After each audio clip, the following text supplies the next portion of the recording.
Ali Baba and the 40 Thieves. In a town in Persia, there lived two brothers, one named Qasim, the other Ali Baba.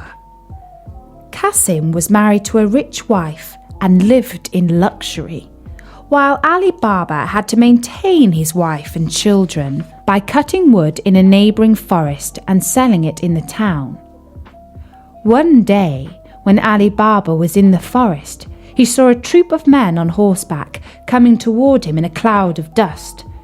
He was afraid they were robbers and climbed into a tree for safety. When they came up to him and dismounted, he counted 40 of them.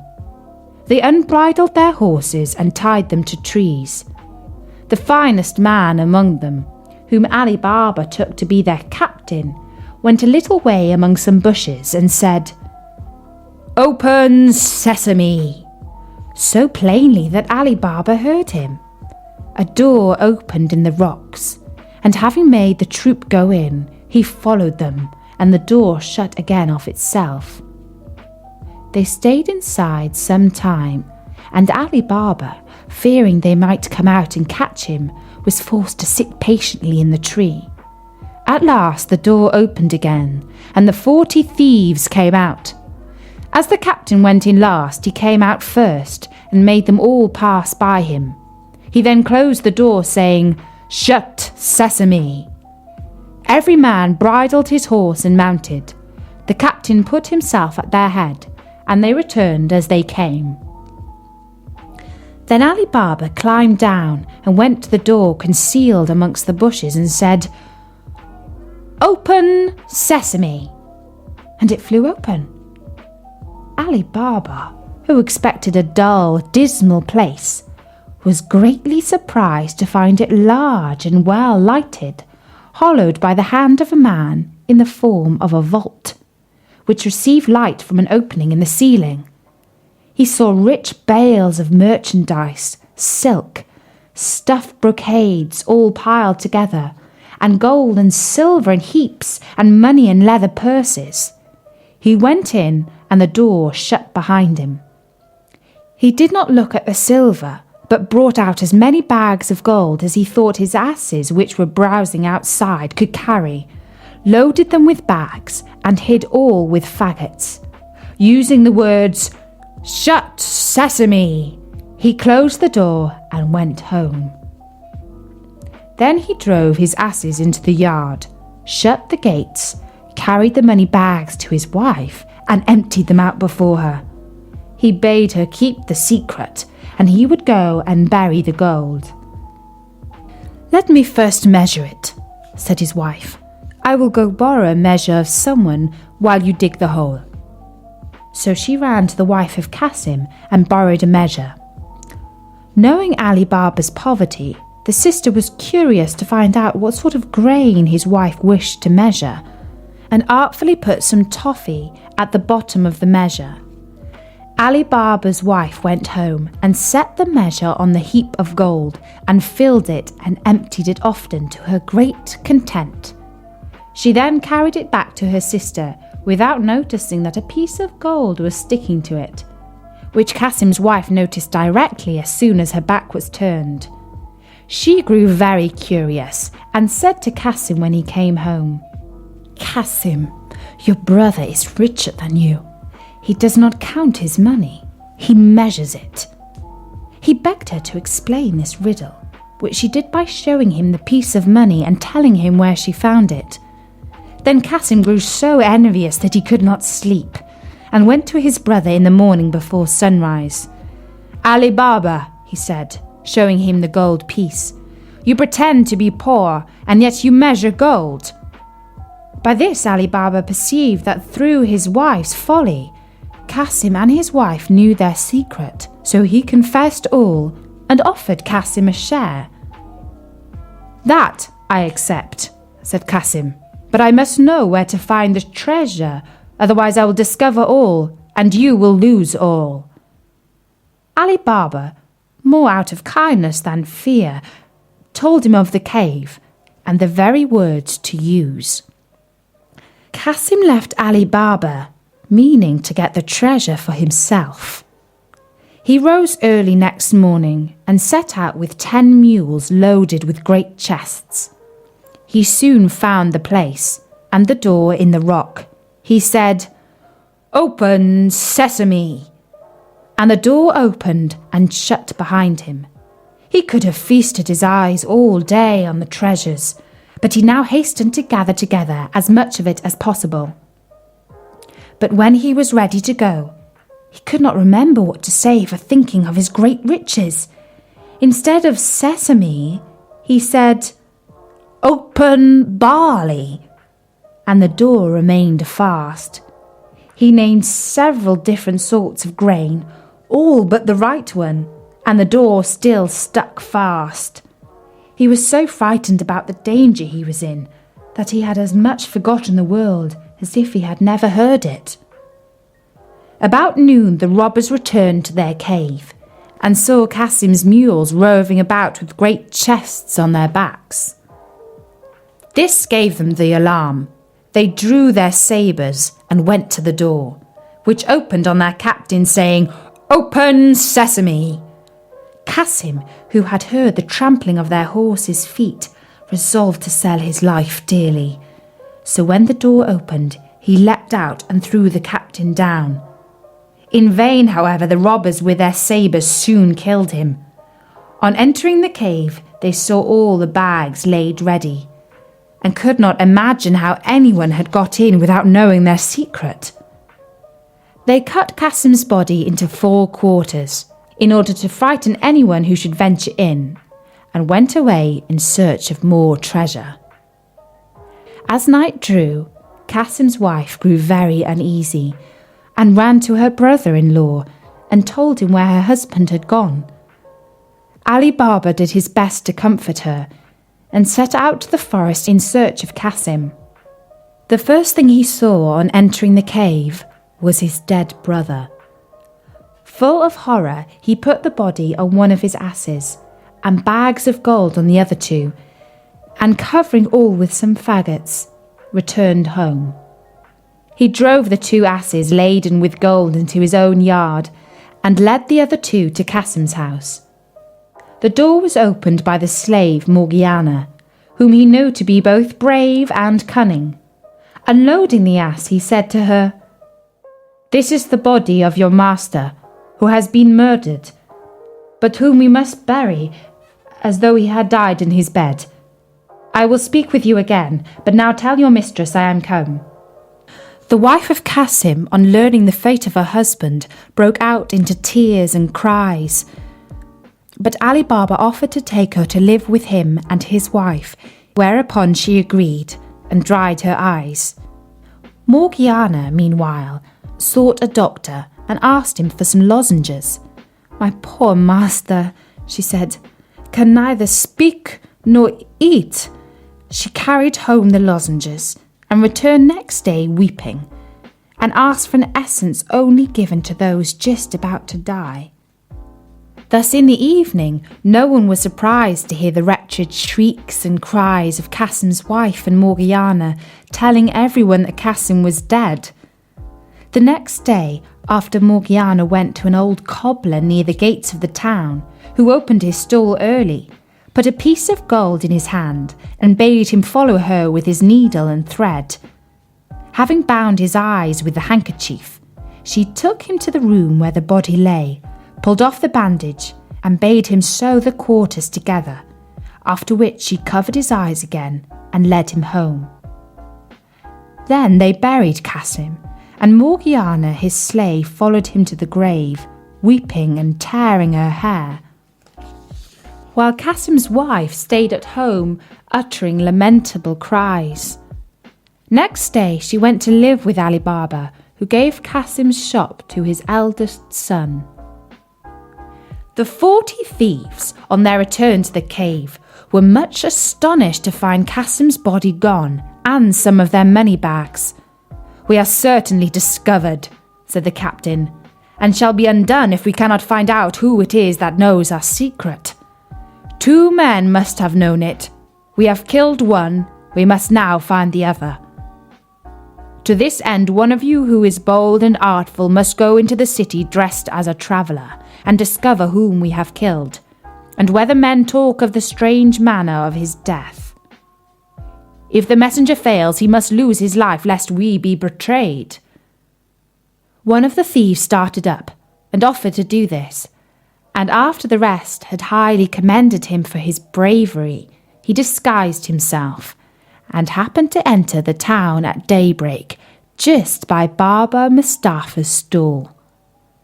The thief bade him good day, saying, "Honest man, how can you possibly see to stitch at your age?" "Old as I am," replied the cobbler, "I have very good eyes, and will you believe me when I tell you that I sewed a dead body together in a place where I had less light than I have now?" The robber was overjoyed at his good fortune, and giving him a piece of gold, desired to be shown the house where he stitched up the dead body. At first Mustapha refused, saying that he had been blindfolded. But when the robber gave him another piece of gold, he began to think he might remember the turnings if blindfolded as before. This means succeeded. The robber partly led him, and was partly guided by him, right in front of Qasim's house, the door of which the robber marked with a piece of chalk. Then, well pleased, he bade farewell to Baba Mustapha and returned to the forest. By and by, Morgiana, going out, saw the mark the robber had made, quickly guessed that some mischief was brewing, and fetching a piece of chalk, marked 2 or 3 doors on each side. The thief, meantime, told his comrades of his discovery. The captain thanked him, and bade him show him the house he had marked. But when they came to it, they saw that 5 or 6 of the houses were chalked in the same manner.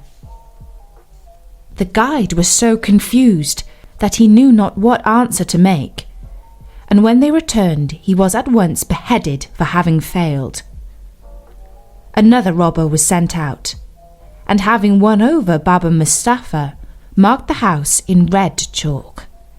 But as Morgiana was again too clever for them, the second messenger was put to death also. The captain now resolved to go himself, but, wiser than the others, he did not mark the house, but looked at it so closely that he could not fail to remember it.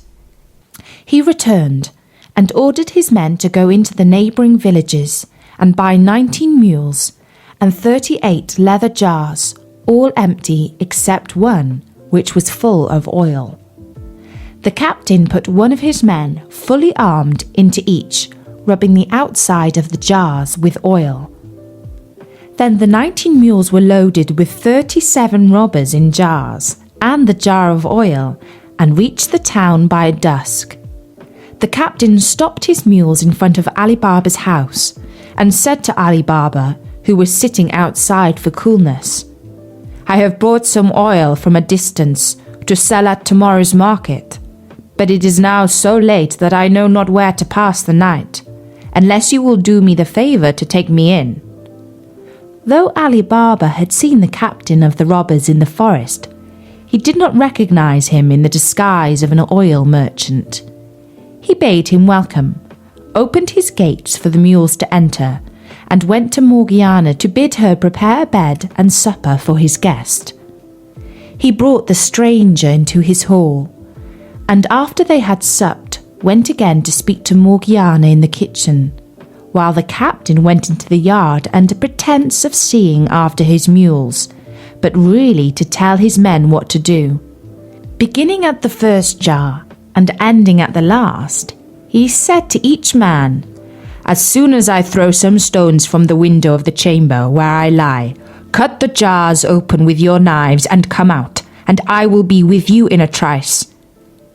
He returned to the house, and Morgiana led him to his chamber.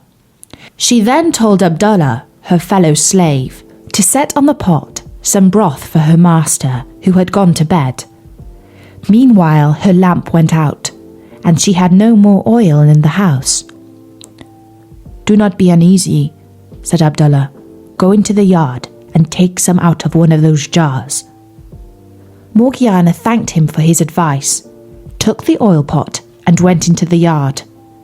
When she came to the first jar, the robber inside said softly, "Is it time?" Any other slave but Morgiana, on finding a man in the jar instead of the oil she wanted, would have screamed and made a noise. But she, knowing the danger her master was in, bethought herself of a plan and answered quietly, "Not yet, but presently." She went to all the jars, giving the same answer, till she came to the jar of oil. She now saw that her master, thinking to entertain an oil merchant, had let 38 robbers into his house. She filled her oil pot, went back to the kitchen, and having lit her lamp, went again to the oil jar and filled a large kettle full of oil. When it boiled, she went and poured enough oil into every jar to stifle and kill the robber inside. When this brave deed was done, she went back to the kitchen, put out the fire and the lamp, and waited to see what would happen. In a quarter of an hour, the captain of the robbers awoke, got up and opened the window. As all seemed quiet, he threw down some little pebbles which hit the jars. He listened, and as none of his men seemed to stir, he grew quite uneasy and went down into the yard. On going to the first jar and saying, "Are you asleep?" he smelt the hot boiled oil and knew at once that his plot to murder Ali Baba and his household had been discovered. He found all the gang was dead, and missing the oil out of the last jar, became aware of the manner of their death. He then forced the lock of a door leading into the garden, climbed over several walls and made his escape. Morgiana heard and saw all this, and rejoicing at her success, went to bed and fell asleep. At daybreak, Ali Baba arose, and seeing the oil jar still there, asked why the merchant had not gone with his mules. Morgiana bade him look in the first jar and see if there was any oil. Seeing a man, he started back in terror. "Have no fear," said Morgiana. "The man cannot harm you. He is dead." Ali Baba, when he had recovered somewhat from his astonishment, asked what had become of the merchant. "Merchant?" said she. "He is no more merchant than I am."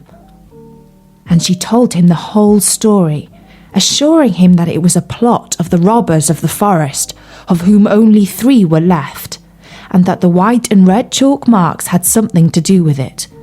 Ali Baba at once gave Morgiana her freedom, saying that he owed her his life. Then they buried the bodies in Ali Baba's garden, while the mules were sold in the market by his slaves. The captain returned to his lonely cave, which seemed frightful to him without his lost companions, and firmly resolved to avenge them by killing Ali Baba. He dressed himself carefully and went into town, where he took lodgings in an inn. In the course of a great many journeys to the forest, he carried away many rich stuffs and much fine linen, and set up a shop opposite that of Ali Baba's son. He called himself Khoja Hassan, and as he was both civil and well dressed, he soon made friends with Ali Baba's son, and through him with Ali Baba, whom he was continually asking to sup with him. Ali Baba, wishing to return his kindness, invited him into his house and received him smiling, thanking him for his kindness to his son. When the merchant was about to take his leave, Ali Baba stopped him, saying, "Where are you going, sir, in such a haste? Will you not stay and sup with me?"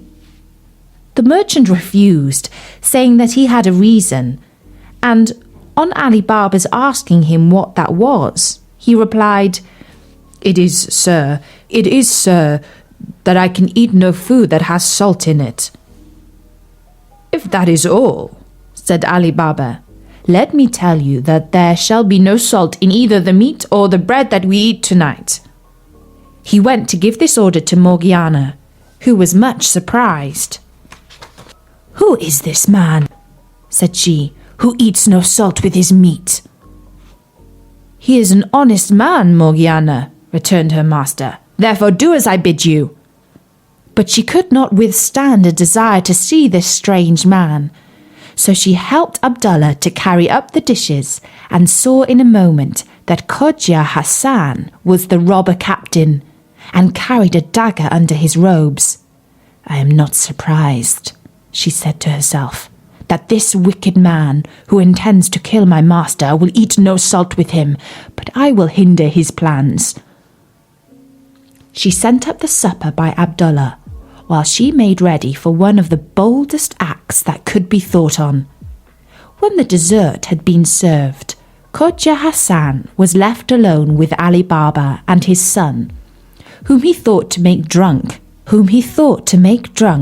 and then to murder them. Morgiana, meanwhile, put on a headdress like a dancing girl's, and clasped a belt round her waist, from which hung a dagger with a silver hilt. And she said to Abdullah, "Take your guitar, and let us go and divert our master and his guest." Abdullah took his guitar and played before Morgiana until they came to the door, where Abdullah stopped playing, and Morgiana made a low curtsy. "Come in, Morgiana," said Ali Baba, "and let Khoja Hassan see what you can do." And turning to Khoja Hassan, he said, "She's my slave and my housekeeper." Khoja Hassan was by no means pleased, for he feared that his chance of killing Ali Baba was gone for the present. But he pretended eagerness to see Morgiana, and Abdullah began to play and Morgiana to dance. After she had performed several dances, she drew her dagger and made passes with it, sometimes pointing it at her own breast, sometimes at her master's, as if it were part of the dance. Suddenly, out of breath, she snatched the guitar from Abdullah with her left hand, and holding the dagger in her right hand, held out the guitar to her master. Ali Baba and his son put a piece of gold into it, and Khoja Hassan, seeing that she was coming to him, pulled out his purse to make her a present. But while he was putting his hand into it, Morgiana plunged the dagger into his heart. "Unhappy girl!" cried Ali Baba and his son. "What have you done to ruin us?" "It was to preserve you, master, not to ruin you," answered Morgiana. "See here." Opening the false merchant's garment and showing the dagger, "See what an enemy you have entertained. Remember he would eat no salt with you. And what more would you have? Look at him. He is both the false oil merchant and the captain of 40 thieves."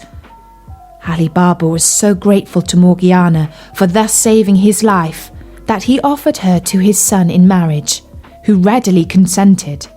And after a few days, the wedding was celebrated with greatest splendour. At the end of the year, Ali Baba, hearing nothing of the two remaining robbers, judged that they were dead and set out to the cave. The door opened on his saying, "Open, Sesame!" He went in and saw that nobody had been there since the captain left it. He brought away as much gold as he could carry and returned to the town. He told his son the secret of the cave, which his son handed down in his turn. So the children and grandchildren of Ali Baba were rich to the end of their lives. Of the Gingerbread Man. Once upon a time, there was an old man and an old woman and a little boy. One morning, the old woman made some gingerbread in the shape of a man. She added icing for his hair and clothes, and little blobs of dough for his nose and eyes.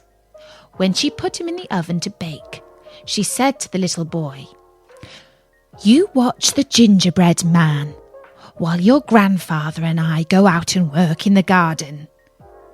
So the old man and the old woman went out and began to dig potatoes, and left the little boy to tend the oven. And he started to daydream, and didn't watch it all the time. And all of a sudden, he heard a noise. And he looked up, and the oven door popped open, and out of the oven jumped the gingerbread man, and went rolling along end over end toward the open door of the house. The little boy ran after him as fast as he could manage, crying out to his grandparents, who heard the noise and threw down their spades in the garden and gave chase too. But the gingerbread man outran all three a long way and was soon out of sight, while they had to sit down all out of breath on a bank to rest. On went the gingerbread man, and by he came to two men digging a well, who looked up from their work and called out, "Where are ye going, gingerbread man?" he said. "I've outrun an old man and an old woman and a little boy, and I can outrun you too." "You can you? We'll see about that," said they, and they threw down their picks and ran after him, but couldn't catch up with him, and soon they had to sit down by the roadside to rest.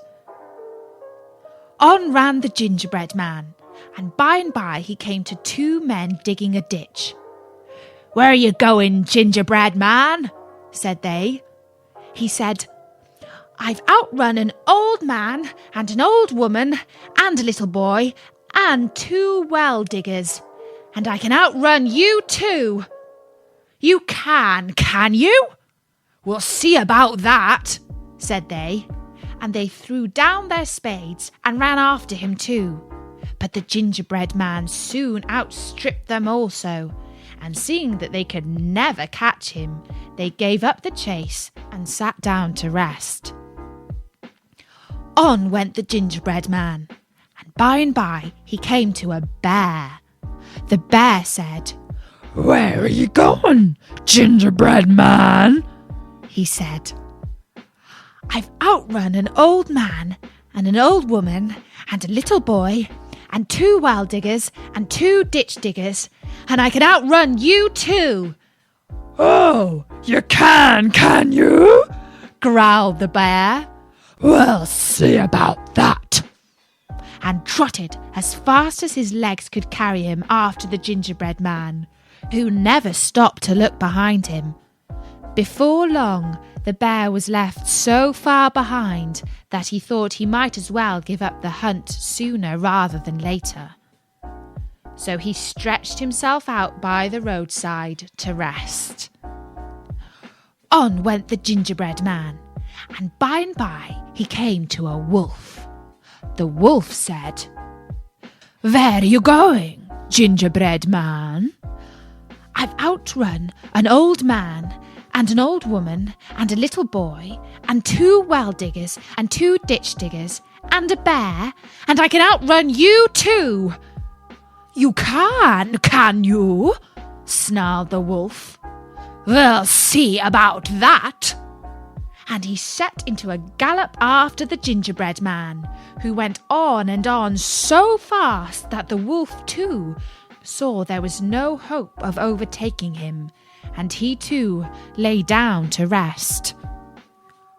On went the gingerbread man, and by he came to a fox that lay quietly in a corner of the fence. The fox called out in a sharp voice, but without getting up. "Where are you going, gingerbread man?" he said. "I've outrun an old man and an old woman and a little boy and two well diggers and two ditch diggers and a bear and a wolf, and I can outrun you too." The fox said, "I can't quite hear you, gingerbread man. Won't you come a little closer?" turning his head a little to one side. The gingerbread man stopped his race for the first time and went a little closer and called out in a very loud voice, "I've outrun an old man and an old woman and a little boy and two well diggers and two ditch diggers and a bear and a wolf, and I can outrun you too." "Can't quite hear you. Won't you come a little closer?" said the fox in a feeble voice, as he stretched out his neck towards Gingerbread Man and put one paw behind his ear. The Gingerbread Man came up close and, leaning towards the fox, screamed out, "I've outrun an old man and an old woman and a little boy and 2 well diggers and 2 ditch diggers and a bear and a wolf, and I can outrun you too." "You can you?" yelped the fox, and he snapped up the Gingerbread Man in his sharp teeth in the twinkling of an eye. Goldilocks and the 3 Bears. Once upon a time, there were 3 bears who lived together in a house of their own in a wood. One of them was a little small wee bear, and one was a middle-sized bear, and the other was a great huge bear. One day, after they had made the porridge for their breakfast, they walked out into the woods while the porridge was cooling, and while they were walking, a little girl came into the house. This little girl had golden curls that tumbled down her back to her waist, and everyone called her Goldilocks. Goldilocks went inside. First she tasted the porridge of the great huge bear, and that was far too hot for her. And then she tasted the porridge of the middle bear, and that was too cold for her. And then she went to the porridge of the little small wee bear and tasted that. And that was neither too hot nor too cold, but just right. And she liked it so well that she ate it all up. Then Goldilocks went upstairs into the bedchamber, and first she lay down upon the bed of the great huge bear, and next she lay down upon the bed of the middle bear, and then she lay down upon the bed of the little small wee bear, and that was just right. So she covered herself up comfortably and lay there till she fell fast asleep. By this time the 3 bears thought their porridge would be cool enough, so they came home to breakfast. "Somebody has been at my porridge," said the great huge bear in his great gruff voice. "Somebody has been at my porridge," said the middle bear in his middle voice. And then the little small wee bear looked at his, but the porridge was all gone. "Somebody has been at my porridge and has eaten it all up," said the little small wee bear in his little small wee voice. Then the 3 bears went upstairs into their bedroom. "Somebody has been lying in my bed," said the great huge bear in his great rough, gruff voice. "Somebody has been lying in my bed," said the middle bear in his middle voice. And when the little small wee bear came to look at his bed, upon the pillow was a pool of golden curls, and the angelic face of a little girl snoring away fast asleep. "Somebody has been lying in my bed, and here she is," said the little small wee bear in his little small wee voice. Goldilocks jumped off the bed and ran downstairs, out through the door and along the garden path. She ran and she ran until she reached the house of her grandmamma. And when she told Granny all about the house where the 3 bears lived in the wood, Granny said, My, what a wild imagination you have, child.